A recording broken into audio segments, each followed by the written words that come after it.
So we get Tatsuma's dying wish. I knew it. I think we all knew it in the sense that we knew something could be up. We didn't know if he was going to die or not, but it definitely kind of foreshadowed it. You know, it most definitely did.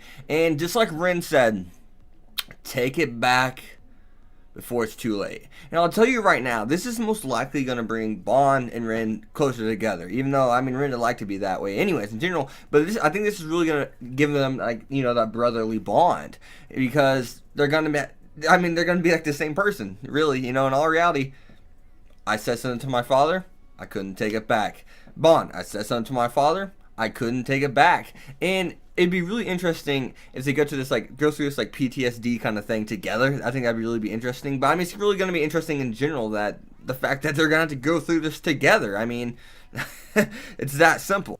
So Tatsuma's final wish to Rin, final request per se, is will you please stop this man? Will you please stop him? If you have any ounce of charity like your father did, will you please do this? And it's I'm not sure exactly what it is about the sword, because we find out that Kuraku or Kukaru, I think it is. Yeah, Kukaru. I'll practice that right here. Now, I think it's Kukaru. That sword's empty, so you know there's not a god in it. We saw that god's clearly in Tatsuma, right?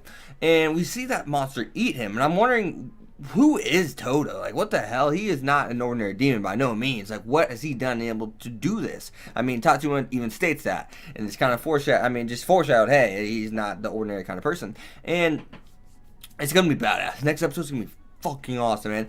Just after that, this is already, I mean, I've been mentioning this saying about Wonder 2017 anime, and I say this every video, but This is over the top, man. I mean, I think Blue Exorcist, if it ends good and correctly the way it's going, I think it could go for an anime of the year. Of course, you got Attack on Titan, it's a new Boruto, you have the new My Hero Academia, so it's gonna have some fucking company. Don't get me wrong, they're definitely an underdog still, but it's so awesome how they set this episode up. And if you guys saw the preview for the next one, it looks like Rin actually got sentenced to death, so who knows what else is going to be going on. But just to see the blue flames versus the red flames, man, I think it's going to be so badass. And I really want to learn more about this sword that Rin has. Like, is there something else special about it? Obviously, it's one of the few swords that could seal Rin's power. So, I mean, it's a strong sword in general. We can already understand that, right? So, I cannot wait till next episode.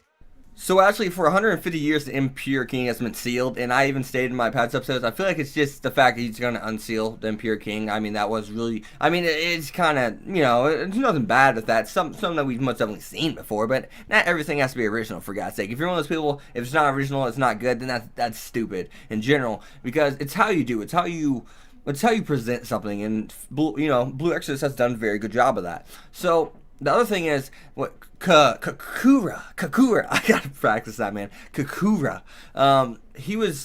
he gets passed down from each priest, from generation to generation to generation, and that's one of the deepest secrets outside of the Impure King being sealed for 150 years. So I thought that was cool. I was like, he's actually shooting fire. What the hell is it? I was like, Tatsuma's power is like so different than like the other exorcists. I was kind of like, why is he shooting that flames? But one thing I want to talk about towards like the more middle beginnings of the episode was the fact that Tatsuma and of course Rin's dad knew each other, and they're kind of talking like, stop this, stop what you're doing. Prayer is not going to heal these people. Have your prayers healed them this whole time? And he basically said, your God's not going to help you. Your God's not going to answer your prayers. It's basically attacking them. I mean, he exposed them, you know, saying, hey, your God's not, I mean, he may be real, but he doesn't answer prayers. And he uses his medical know-how and saves everybody, even his wife. And, of course, the Stifler, that is Tatsuma's father, I mean, he even calls it magic because it's his belief. His belief is the God in prayers. So he doesn't even care that he saved the lives of those people. It shows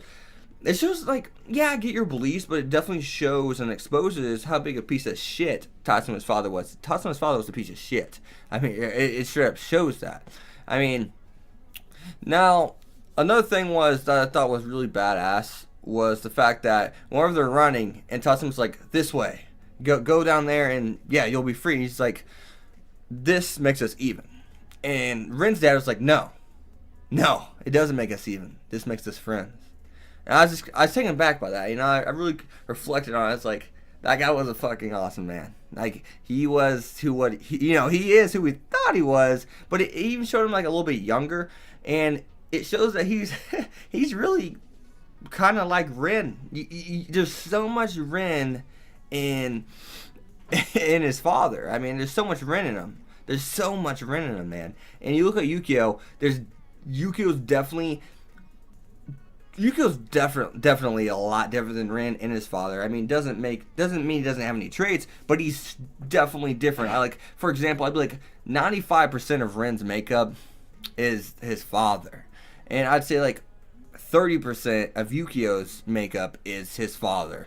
I mean, I'd love to know your guys' thoughts about that, but there's sometimes it's just like that, and you can tell. Yukio's one, he's too much of a stiffler, and two, he takes things too serious. He overthinks all the time. Smartest dude around, but he overthinks just about everything and or anything.